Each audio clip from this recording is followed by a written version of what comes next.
अस्सलाम वालेकुम, मैं हूँ रईस खान। मैं आज आया हूँ मीरपुर ख़ास के अंदर लीला निहारी के ऊपर। आज हम लीला निहारी को चखेंगे और इसका रिव्यू देंगे और आपको बताएंगे कि इसके बारे में कि कैसी निहारी है। और आइए आप भाई से बात करते हैं कि पूछेंगे कि कब से चला रहे हैं और कब। अस्सलाम वालेकुम भाई। वालेकुम अस्सलाम। भाई कब से है ये तकरीबन हमारी होटल जो है कि 60 साल से। अच्छा, लोकेशन नहीं दे रही है इसको? ये लोकेशन हम खुद नहीं करते, बाकी इसी हाल में जो है कि अल्लाह का करम है। इस भी बता दो आप। मीरपुर खास बांसीकाबाद मीरवा रोड।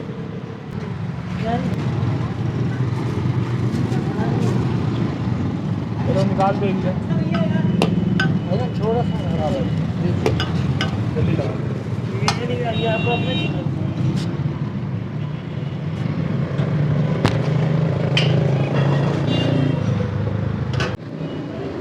अब ये रोटी आ गई और ये निहारी भी आ गई।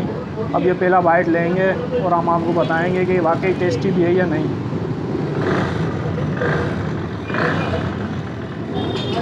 माशाल्लाह से बहुत टेस्टी है।